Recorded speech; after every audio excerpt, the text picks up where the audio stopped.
रांची में सीता सोरेन के बयान पर सियासत। सीता सोरेन बोली, सुनेंगी कार्यकर्ताओं की समस्याएं, पार्टी कार्यालय में करेंगी कार्यकर्ताओं से संवाद।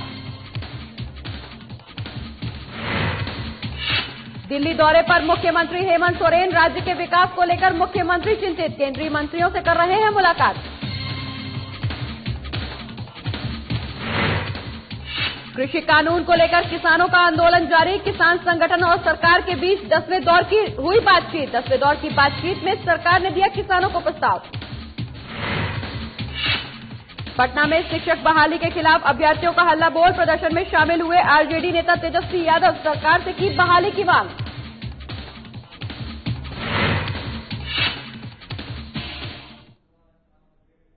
चलिए खबरों की शुरुआत करेंगे, जहां पूर्व मुख्यमंत्री राबड़ी देवी की 10 सर्कुलर स्थित आवास के बाहर हाउस गार्ड और सचिवालय थाने की पुलिस के बीच झड़प हो गई। ये झड़प राबड़ी आवास पर तैनात हाउस गार्ड और सचिवालय थाने की पुलिस के बीच हुई। आपको बता दें कि उस वक्त ये झड़प हुई जब राबड़ी देवी और नेता प्रतिपक्ष तेजस्वी यादव से मिलने वाले लोग सचिवालय पहुंचे।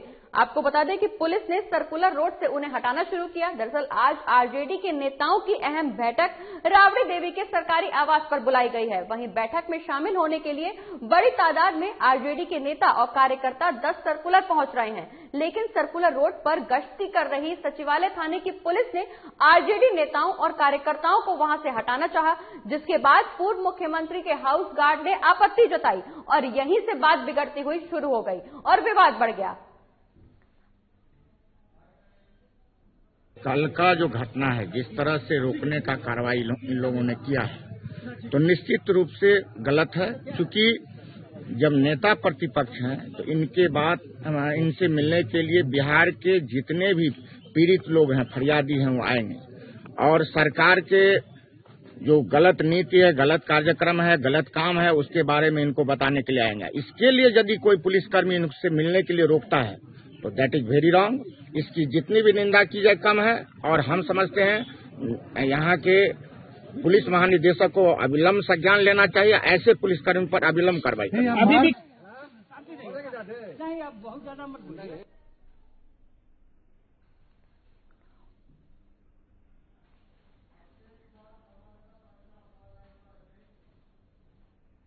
और इसी खबर पर ज्यादा जानकारी के लिए हमारे संवाददाता अभिषेक कुमार हमारे साथ जुड़ गए हैं। अभिषेक, राबड़ी देवी के आवास के बाहर हाउस गार्ड और सचिवालय पुलिस के बीच में झड़प हुई है, क्या है ये पूरा मामला?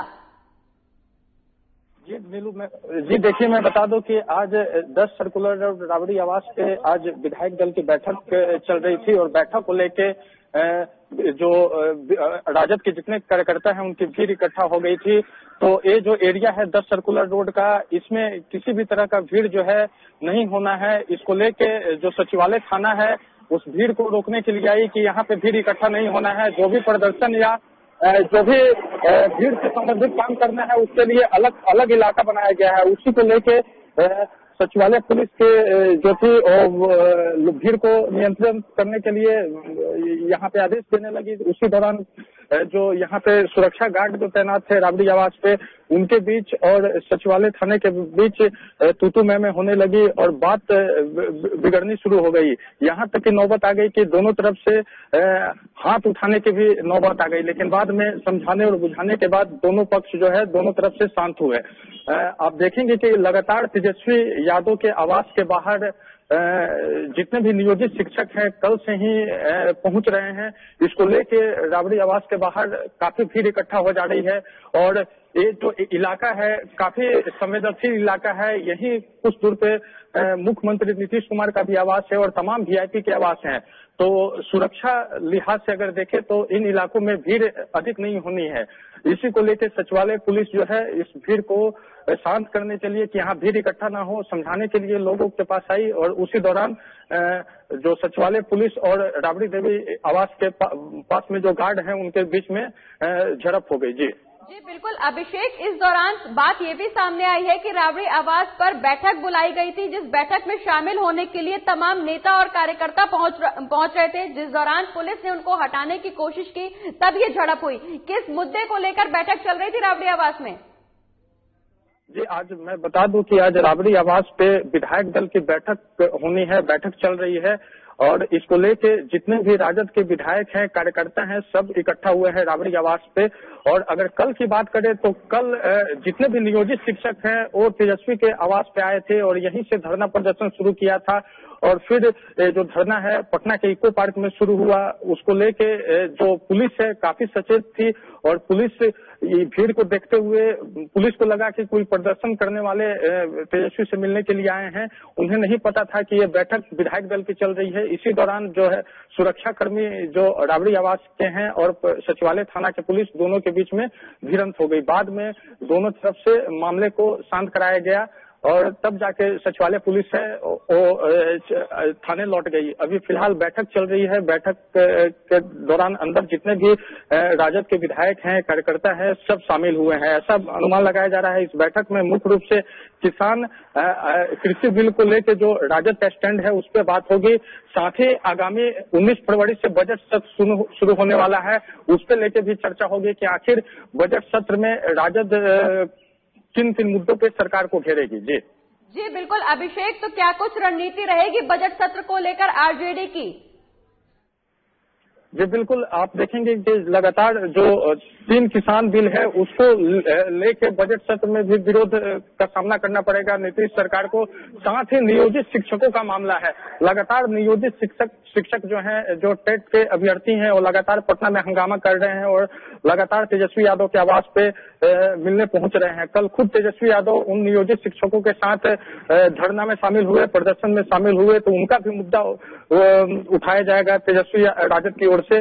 और इसके अलावा भी जो तमाम मुद्दे हैं, जो इधर जो भ्रष्टाचार के कई मामले आए हैं, नियुक्ति के मामले आए हैं, इसको लेके भी राजद सरकार को घेरने में इस बार लगेगी। 19 फरवरी से बजट सत्र शुरू हो रहा है जो 20 मार्च तक चलेगा। जी बिल्कुल अभिषेक, 19 फरवरी से बजट सत्र शुरू हो रहा है। इसको लेकर आरजेडी तमाम रणनीतियों के तहत बजट सत्र में उतरेगी। बहुत बहुत शुक्रिया अभिषेक, ये तमाम जानकारी हमारे दर्शकों तक पहुंचाने के लिए।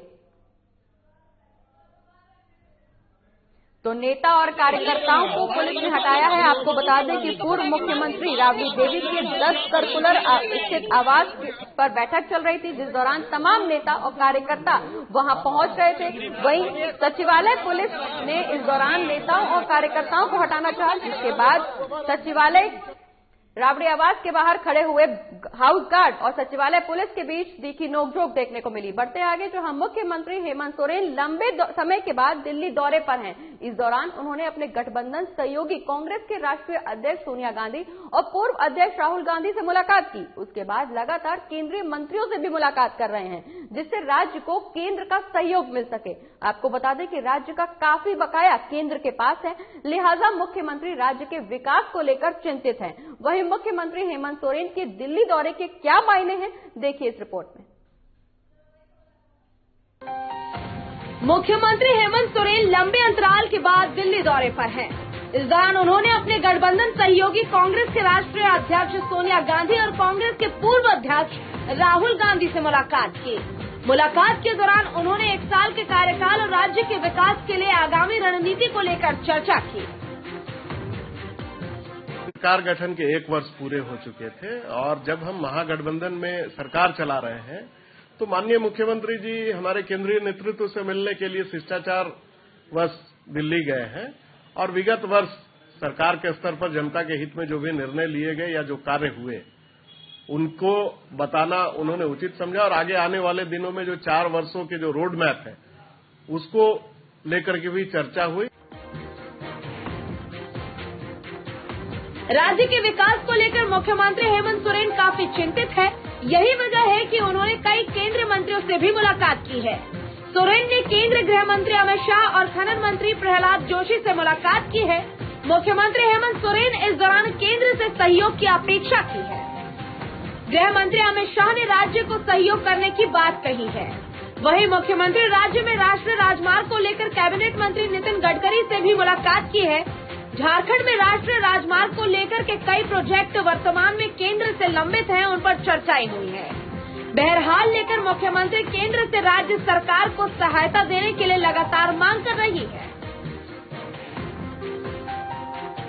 हालांकि मुख्यमंत्री हेमंत सोरेन के दिल्ली दौरे और केंद्रीय मंत्रियों से मुलाकात पर बीजेपी तंज कसती नजर आ रही है। बीजेपी के प्रदेश प्रवक्ता प्रतुल शाहदेव ने कहा है कि सीएम दो चरित्र दिखाते हैं। एक तरफ राज्य में केंद्र को कोसती है और अब दिल्ली जाकर केंद्रीय मंत्रियों से मुलाकात कर रहे हैं।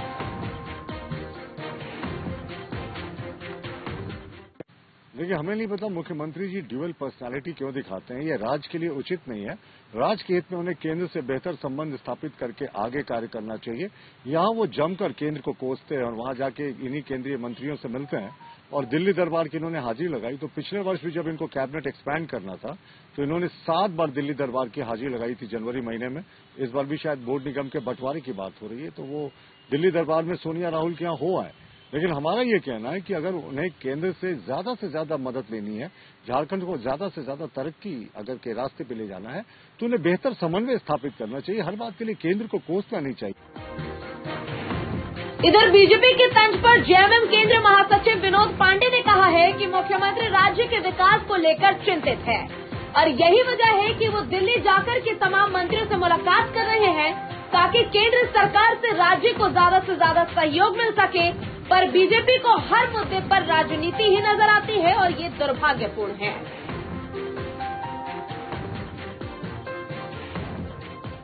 के इस राज्य की समस्याओं को लेकर के, इस राज्य के विकास को लेकर के काफी चिंतित है और गंभीर भी है। ये गंभीरता उनकी आपको इस राज्य में भी दिखती है और राज्य से बाहर जब वो गए हैं दिल्ली, तो वहां भी ये गंभीरता आपको दिख रही होगी। वो लगातार, चाहे वो केंद्रीय गृह मंत्री हो, चाहे कोयला मंत्री हो या अन्य जो मंत्री हैं, सभी मंत्रियों से वो मिलने का प्रयास कर रहे हैं, मिल भी रहे हैं और राज्य की समस्याओं से उनको अवगत भी करा रहे हैं और राज्य को सहयोग करने की वो अपील भी कर रहे हैं। वो सराहनीय है। लेकिन भारतीय जनता पार्टी के लोगों को ये बात समझ में नहीं आती है। उनको हर बात में राजनीति करने का जो अवसर मिलता है या वो अवसर ढूंढते हैं। कांग्रेस प्रवक्ता राकेश सिन्हा ने भी मुख्यमंत्री की पहल की तारीफ की है। उन्होंने कहा है कि मुख्यमंत्री हेमंत सोरेन दलगत भावना से ऊपर उठकर केंद्र मंत्रियों से मुलाकात कर रहे हैं ताकि केंद्र और राज्य के बीच समन्वय स्थापित हो सके और राज्य का विकास सुनिश्चित हो।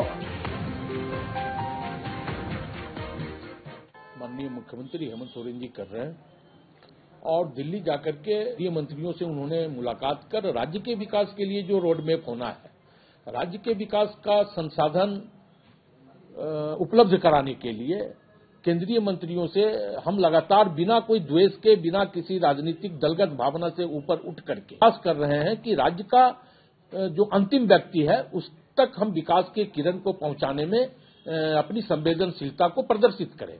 और यही वजह है कि माननीय मुख्यमंत्री केंद्रीय मंत्रियों से लगातार मिलते हुए राज्य के विकास का रोड मैप तैयार करते हुए और राज्य के विकास की संभावनाओं पर वो चर्चा कर रहे हैं। बहरहाल मुख्यमंत्री जिस तरीके से लगातार केंद्र मंत्रियों से मुलाकात कर रहे हैं, राज्य की समस्या रख रहे हैं, केंद्र से सहयोग की अपेक्षा कर रहे हैं, निश्चित ही मुख्यमंत्री का ये प्रयास उनके राज्य के प्रति चिंता को जाहिर करता है। लेकिन ये देखना लाजमी होगा केंद्रीय मंत्रियों से मुख्यमंत्री की मुलाकात के बाद राज्य को केंद्र से क्या कुछ मदद मिल पाता है।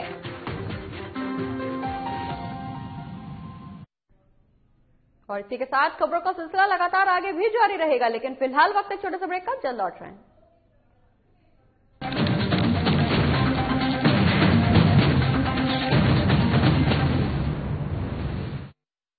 मैं हेमंत सोरेन सत्यनिष्ठा से प्रतिज्ञान करता हूं कि मैं विधि द्वारा स्थापित भारत के संविधान के प्रति सच्ची श्रद्धा और निष्ठा रखूंगा।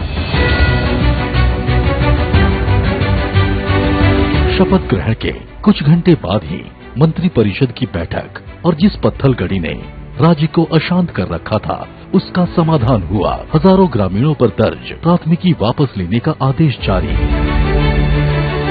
महिलाओं के खिलाफ हुए अपराध की त्वरित सुनवाई के लिए 22 फास्ट ट्रैक कोर्ट के गठन को मंजूरी। गरीबों के असाध्य रोगों के बेहतर इलाज हेतु 5 लाख तक की सरकारी मदद को अमली जामा पहनाया गया। जरूरतमंदों को भोजन उपलब्ध कराने के लिए 6,595 मुख्यमंत्री दीदी किचन, मुख्यमंत्री विशेष किचन, 1,300 दाल भात केंद्र, राज्य भर के अस्पतालों में isolation ward, Covid ward, oxygen युक्त बेड, आईसीयू, वेंटिलेटर और संक्रमण के जांच की व्यवस्था हुई। अब जरूरत थी प्रवासी श्रमिकों को वापस लाने की। देश में सबसे पहले यहीं से पहल हुई और 484 श्रमिक एयरलिफ्ट 8.50 लाख श्रमिक भाइयों को श्रमिक स्पेशल ट्रेन से वापस लाया गया। 25 करोड़ मानव दिवस का सृजन एवं 20,000 करोड़ पारिश्रमिक देने के लक्ष्य के साथ योजना लागू की गई। श्रमिकों की मेहनत को सम्मान प्राप्ति के लिए बीआरओ से एमओयू हुआ और देश की सीमा पर सड़क निर्माण में संलग्न हुए। झारखंड की भावना को प्रतिबिंबित करने वाले राज्य के नए प्रतीक चिन्ह का अनावरण हुआ। महिला सशक्तिकरण की दिशा में फूलो झानो आशीर्वाद योजना के जरिए शराब हड़िया के निर्माण और बिक्री में शामिल महिलाएं अपने जीवन में बदलाव की प्रेरक कहानियां कर रही हैं। 26,000 सखी मंडल की बहनों को बैंक लिंकेज के माध्यम से 370 करोड़ एवं 111 कुशल नर्स को देश के बड़े अस्पतालों में नियुक्त किया गया। इस कड़ी को और सशक्त करते हुए 22 युवतियों को कपड़ा उद्योग में नौकरी दी गई। खेल के क्षेत्र में विश्व भर में परचम लहराने वाले झारखंड को 20 साल बाद 24 जिला खेल पदाधिकारी मिले, उनकी नियुक्ति सुनिश्चित हुई। इस तरह झारखंड अपने सीमित संसाधनों के साथ विकास के सभी सोपान तय कर रहा है ताकि राज्य की समृद्धि एवं समावेशी विकास की परिकल्पना को साकार किया जा सके।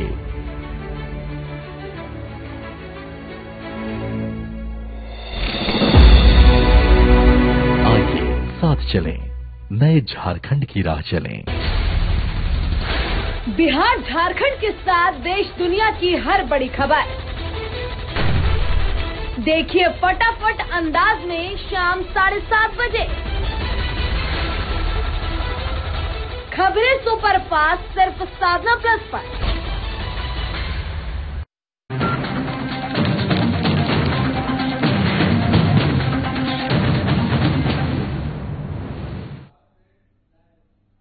और ब्रेक के बाद एक बार फिर से स्वागत है आपका। खबरों में रुख करेंगे रांची का, जहां जेएमएम प्रदेश कार्यालय में जेएमएम की केंद्रीय महासचिव सीता सोरेन बैठक कर रही हैं। तमाम नेता और कार्यकर्ता उनके साथ मौजूद हैं। आपको बता दें कि सीता सोरेन इस दौरान नेताओं की और कार्यकर्ताओं की समस्याओं का जायजा ले रही हैं। वहीं इस दौरान पार्टी के द्वारा किए गए कई कार्यों की समीक्षा भी करेंगी। और इसी खबर पर तमाम जानकारी के लिए जेएमएम कार्यालय से हमारे वरिष्ठ संवाददाता नवीन शर्मा हमारे साथ लाइव जुड़ रहे हैं। नवीन, आप जेएमएम कार्यालय में मौजूद हैं। सीता सोरेन कार्यकर्ताओं के साथ बैठक कर रही हैं। क्या कुछ कार्यों की समीक्षा की जाएगी इस दौरान? निश्चित तौर पर पूजा, मैं एक बार आपको तस्वीर दिखा दूं। इस वक्त मैं रांची के जेएमएम के प्रदेश कार्यालय में इस वक्त मैं मौजूद हूं और तमाम जो कार्यकर्ता हैं वो यहां पर आए हुए हैं। दरअसल सीता सोरेन ने ऐलान किया था अभी 2 दिन पहले कि आज पार्टी कार्यालय में कार्यकर्ताओं की समस्याओं को लेकर के बैठक करेंगी और तमाम जो है कार्यकर्ताओं की समस्याओं को सुनेंगी। इस दौरान वो आज कार्यालय पहुंची है और ये तस्वीरों में आप देख सकते हैं तमाम कार्यकर्ता जो है यहाँ पर पहुंचे हुए हैं प्रदेश कार्यालय में। देखिए, लगातार सीता सोरेन का आपने देखा होगा कि वो पब्लिक डोमेन में आकर के लगातार जनता की समस्याओं को लेकर के मुखर होकर के बोलती रही हैं। कार्यकर्ताओं की समस्याओं को लेकर के भी बहुत ज्यादा मुखर रही हैं। तो निश्चित तौर पे कह सकते हैं कि जिस तरीके से आज पार्टी कार्यालय पहुंची है और सैकड़ों की संख्या में कार्यकर्ता भी पहुंचे हैं, बहुत सारी चीजें हैं। उन्होंने ये भी कहा है कि पार्टी की जो कार्य है, किस प्रकार पार्टी अभी वर्तमान में काम कर रही है, उसको गति देने की दिशा में भी जो है कई चीजों को लेकर के समीक्षा होनी है। एक बार मैं कोशिश करूंगा अंदर की तस्वीर अगर आपको मैं दिखा पाऊं। ये अंदर अभी जो है वर्तमान में अभी जो है मौजूद हैं, जो तमाम कार्यकर्ताओं से जो है वो तमाम कार्यकर्ताओं से अभी चर्चा कर रही हैं। एक बार मैं तस्वीर आपको दिखा दूं तो निश्चित तौर पे तमाम कार्यकर्ता जो हैं अभी आए हुए हैं और तस्वीरों में आप देख सकते हैं सामने जो जेएमएम की जो विधायक और केंद्रीय महासचिव सीता सोरेन जी मौजूद हैं। फूल देकर के उनका स्वागत किया गया है। तमाम कार्यकर्ता बारी बारी से अंदर आ रहे हैं और अपनी समस्याओं को लेकर के और वर्तमान में पार्टी में क्या कुछ चल रहा है, क्षेत्र में क्या कुछ समस्याएं हैं, इन सब चीजों को लेकर के बात कर रही हैं कार्यकर्ताओं से। मैं कोशिश करूंगा एक बार अगर वो हमसे बात कर ले। एक बार मैं कोशिश करता हूं अगर वो बात कर ले हमसे।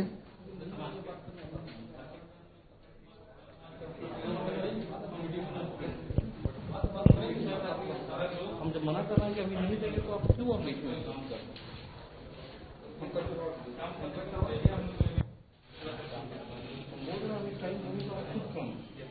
आप लोग टाइम देंगे तो आप बीच में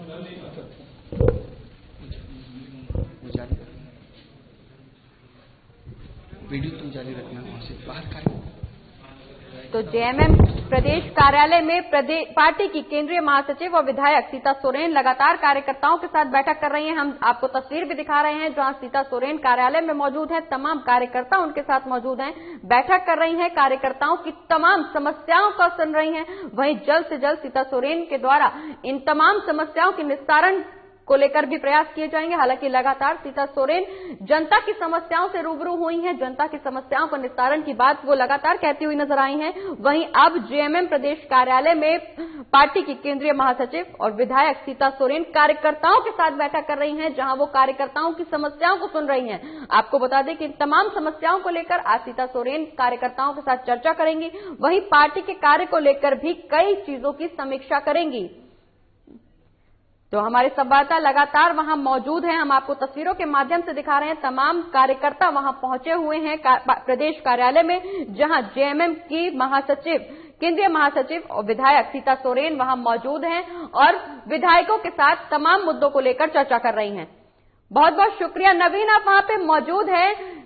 नवीन वहां पे मौजूद हैं और लगातार हमें एक एक पल की अपडेट्स दे रहे हैं। नवीन बहुत बहुत शुक्रिया। नवीन बहुत बहुत शुक्रिया ये तमाम जानकारी हमारे दर्शकों तक पहुंचाने के लिए। तो हम आपको बता रहे थे कि सीता सोरेन पार्टी के प्रदेश कार्यालय में मौजूद हैं, जहां वो जेएमएम की पार्टी की केंद्रीय की महासचिव लगातार कार्यकर्ताओं के साथ समीक्षा कर रही हैं, कार्यकर्ताओं की तमाम समस्याओं को लेकर के निस्तारण की बात कह रही हैं। आपको बता दें कि इससे पहले भी सीता सोरेन ने यह बयान दिया था कि वो जल्द ही कार्यकर्ताओं से संवाद करेंगी, उनकी तमाम समस्याओं को सुनेंगी। वहीं आज सीता सोरेन पार्टी कार्यालय में मौजूद हैं, जहां उनके साथ तमाम नेता, तमाम कार्यकर्ता पार्टी के मौजूद हैं। वहीं हमारे संवाददाता भी वहां पहुंचे थे, जहां हमने आपको तस्वीरों के माध्यम से दिखाया। सीता सोरेन प्रदेश कार्यालय में बैठक कर रही हैं, तमाम नेता और मंत्री उनके साथ मौजूद हैं। इस दौरान हमने पहले भी देखा है कि सीता सोरेन लगातार जनता की समस्याओं से अवगत होती हुई नजर आई है, जनता की समस्या का निस्तारण किया है। वहीं आज प्रदेश कार्यालय में वो कार्यकर्ताओं के साथ मौजूद हैं, कार्यकर्ताओं की समस्याओं को सुन रही हैं। खबरों में आगे बढ़ेंगे, जहां एक तरफ उपद्रवी सदर थाने में तोड़फोड़ कर रहे थे, तो वहीं दूसरी तरफ मधेपुरा के स्टेशन चौक पर एक थोक किराना व्यवसायी की दुकान में 2 बाइक पर सवार 6 हथियारबंद अपराधी लूट की बड़ी वारदात को अंजाम दे रहे थे। मधेपुरा में बेखौफ अपराधियों ने हथियार के बल पर आलू प्याज के थोक विक्रेता की दुकान से 3 से 4 लाख रुपए लूट लिए। वहीं लूट की सारी वारदात सीसीटीवी कैमरे में कैद हो गई। इस दौरान पुलिस पर जमकर पत्थरबाजी भी की गई, जिसमें एक पुलिस पदाधिकारी सहित 5 पुलिसकर्मी घायल भी हो गए। इसी को लेकर एक निजी कोचिंग संचालक आरपी यादव की बाइक को जांच के लिए रोका गया, जिसके बाद कोचिंग संचालक और पुलिस के बीच तीखी नोकझोंक हो गई। पुलिस ने कोचिंग संचालक की बाइक को जब्त कर लिया, जिसके बाद आरपी यादव ने सोशल साइट के जरिए लोगों को उकसाया। घटना की सूचना मिलते ही एसपी योगेंद्र कुमार सदर थाना पहुंचे और स्थिति का जायजा लिया।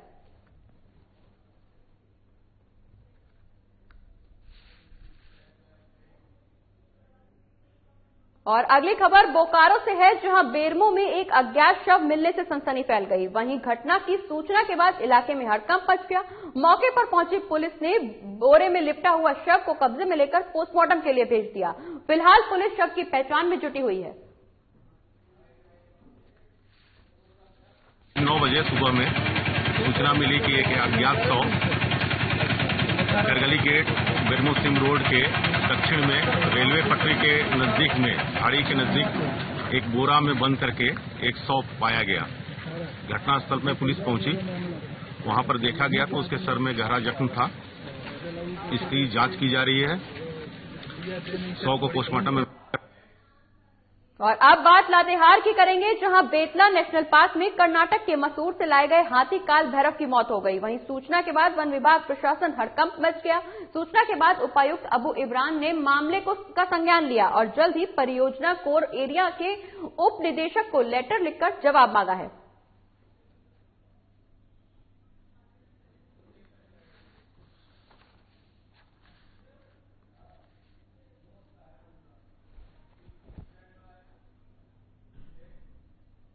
और सड़क सुरक्षा को लेकर जिला परिवहन पदाधिकारी फलियू बरला वाहन शोरूम पहुंचे, जहां जिला परिवहन पदाधिकारी ने सड़क सुरक्षा को लेकर सभी नियमों को वाहन शोरूम मालिक को बताया। उन्होंने कहा कि वाहन बेचने के क्रम में खरीदारों को सड़क सुरक्षा नियम को बताएं, साथ ही ड्राइविंग लाइसेंस, हेलमेट, अन्य नियम को बताते हुए वाहन खरीदारों को दें। वहीं जिला परिवहन पदाधिकारी ने शोरूम मालिक को कहा कि वाहन में नंबर प्लेट में बार कोड लगाएं और उन्होंने कहा कि सड़क सुरक्षा नियम को पालन कराने के लिए जागरूक करते रहें, जिससे वाहन चलाते समय आप भी सुरक्षित रहें और लोगों को भी सुरक्षित रखा जा सके।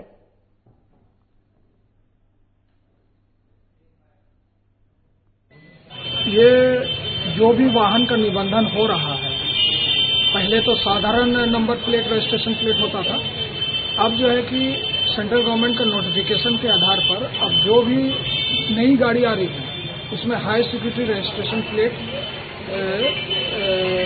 लगाया जाना है। ठीक है, बिना हाई सिक्योरिटी रजिस्ट्रेशन प्लेट का कोई भी गाड़ी को डीलर को उसको नहीं देना है। और बांका जिले में एक बार फिर गोलीबारी की वारदात सामने आई है। यहां अमरपुर थाना क्षेत्र के मेघुआ बाचनी गांव में आपसी विवाद हो गया, जिसमें एक शख्स को गोली मारकर घायल कर दिया गया। तो वही घटना के बाद इलाके में हड़कंप मच गया। बता दें कि घायल शख्स का नाम पवन बताया जा रहा है, जिसका रेफरल अस्पताल में इलाज चल रहा है। फिलहाल पुलिस मामले की तफ्तीश में जुट गई है।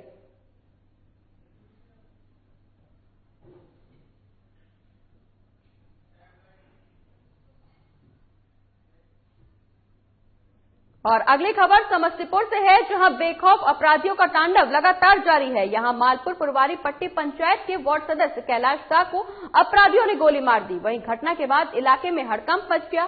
तो वहीं गोली लगने से वार्ड सदस्य की मौके पर ही मौत हो गई।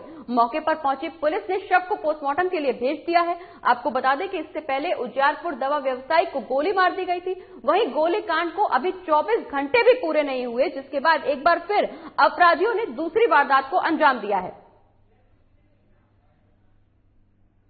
खा करके जा रहे हैं, वहीं आराम करेंगे, यही क्रम में जो है सो वहाँ पर के आस पड़ोस के लोग जो है आवाज सुनाई दिया गोली का, तो वहाँ से दौड़ करके आए, देखे यहाँ की जो ये अवस्था में पड़े हुए हैं, आवाज सुनाई दिया गोली का, तो वहाँ से देखे, फिर वहाँ से भागते हुए घर में से दिए, तो हम लोग दौड़ करके जाकर के देख रहे हैं। तो कौन थे? आटा चक्की चलाते थे? हाँ। कहाँ घटना है? मालपुर हुआ, दर्शन मालपुर। और इसी के साथ इस बुलेटिन में फिलहाल इतना ही। आप देखते रहिए साधना प्लस बिहार झारखंड। नमस्कार।